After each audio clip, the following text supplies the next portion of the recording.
up, folks? Sean, the Average Angler. We got a good one for you today. If you're new to the channel and you enjoy the content, please hit that subscribe button down below and become part of the Average Angler community. I am here to try and help you all catch more fish and, quite honestly, help myself too, because these kinds of videos help me remember things from the past, techniques that worked, so forth and so on. And today I have one of those for you. This is something that isn't talked about a whole lot. It tends to be, when it's on, it is very, very on. Okay, you can go from a day where you didn't think they were biting anything to, holy cow, they're eating this. I mean, you'll go through a whole bag of them, which is why I combine bags. So what you need for this technique, I suggest a spinning rod, typically braid to leader. I like an 8-pound leader, FC Sniper. I generally use leader length. I start out with 12 to 15 feet.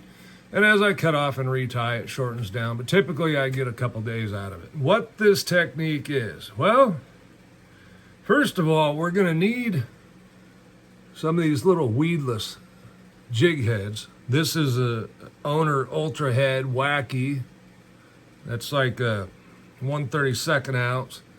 This is a Zappu weedless. Yeah, I've been painting baits, so got some paint on my hand. And then that last one, I believe, was like an 1/8 ounce. And this one happens to be a 3/16. The reason we have different weights is really to fish different depths of water, but also for different areas. Okay, if I'm fishing bluff walls, I'm probably gonna go with one of the two lighter ones, okay?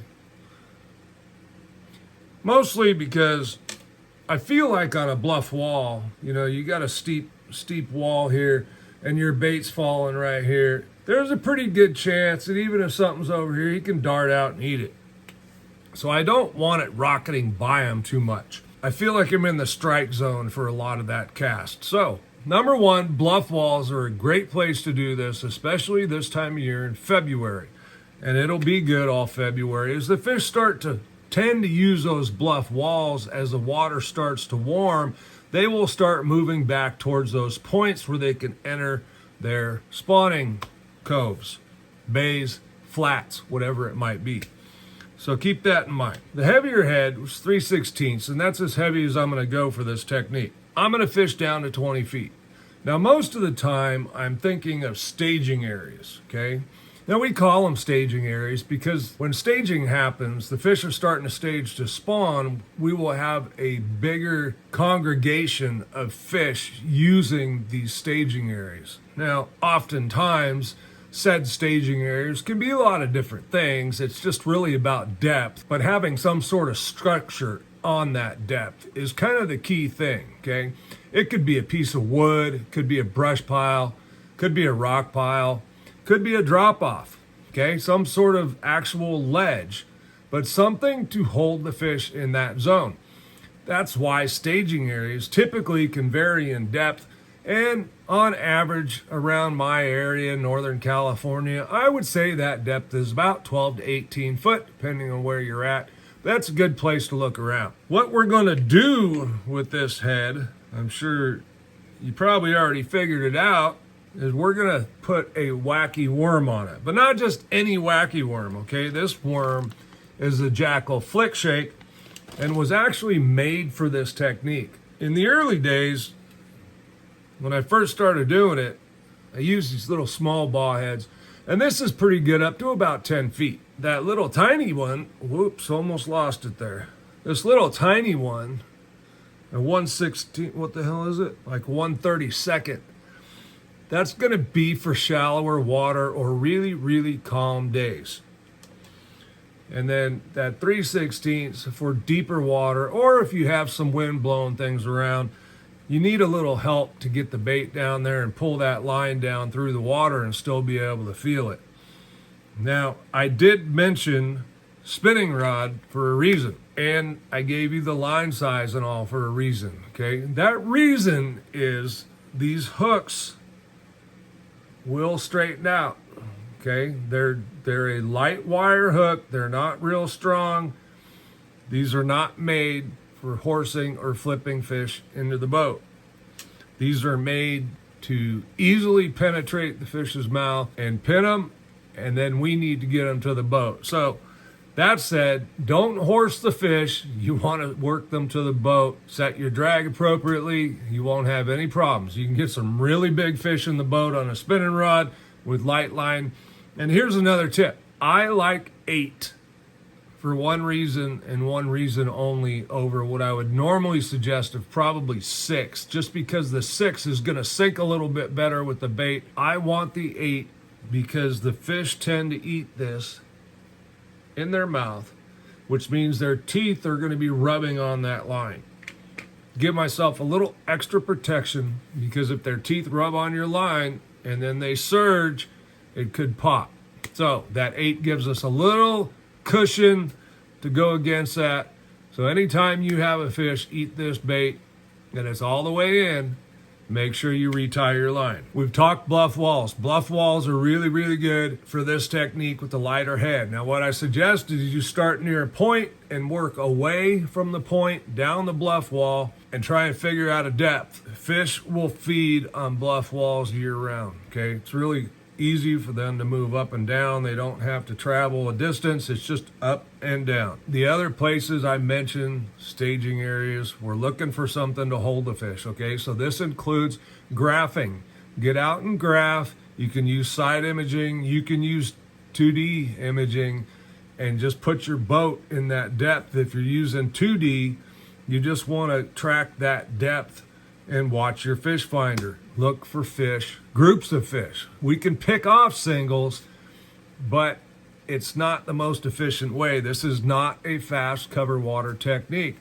We need to locate fish to catch. That said, you can also snipe them on forward-facing sonar with this technique, okay? Over suspended water, throw that thing out there. As it gets above their head, just twitch, twitch, make that worm do a little action.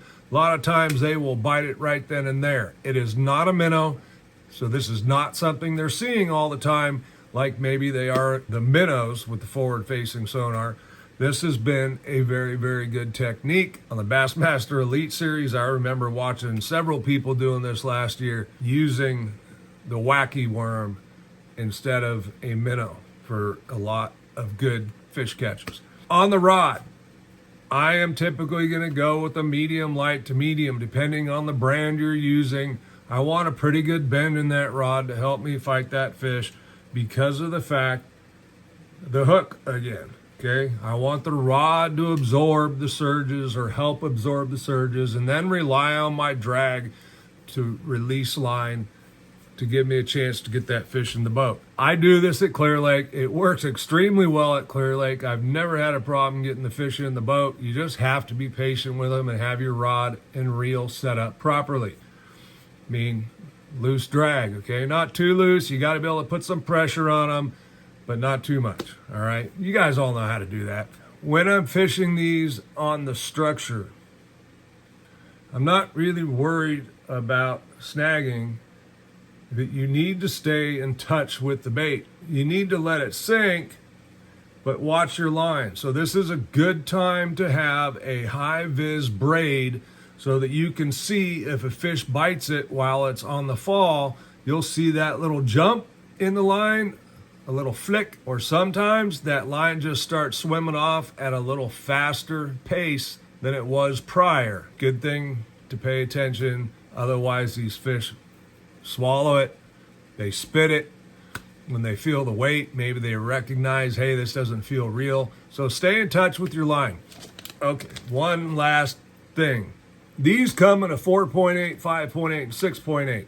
So I'm going to tell you, 5.8 is my best all-arounder. I'm only going to go down to the 4.8 if I'm somewhere where the fish are being really, really finicky and not wanting to bite that 5.8 real good. Or if I feel like I should be getting more bites and it's like a spotted bass lake, then I might drop down to the 4.8. The 6.8, as we move along in the season, I am going to start going to a 6.8. If I'm at Clear Lake, I'm throwing the 6.8 anyway. Berryessa, it can kind of go one way or the other. You got largemouth, you got smallmouth, you got spotted bass. That 5.8 is not a big worm. The 6.8 is a little bigger around, a little bulkier, more presence. You can also base it on your watercolor, okay? If it's real clear, then maybe you downsize a little bit. If it's a little stained or dirty, maybe you upsize a little bit. The Jackall Flick Shake is a great worm. It's very easy to fish. You don't have to be a pro to fish the Jackall Flick Shake. They're very effective. Get a couple colors. Keep it basic. I like this green pumpkin. I think it's green pumpkin candy. Yep, green pumpkin candy. And then I like a June bug. And that's pretty much all I carry of these anymore. It's one or the other. You can carry a straight green pumpkin just in case fish get too finicky in a really clear water. That's a good time to go to one single color like green pumpkin or watermelon. Keep it simple, folks. Go out and catch more fish. This is going to help you put more fish in the boat. I hope you have a great February. I'm Sean, the Average Angler. See you on the next one.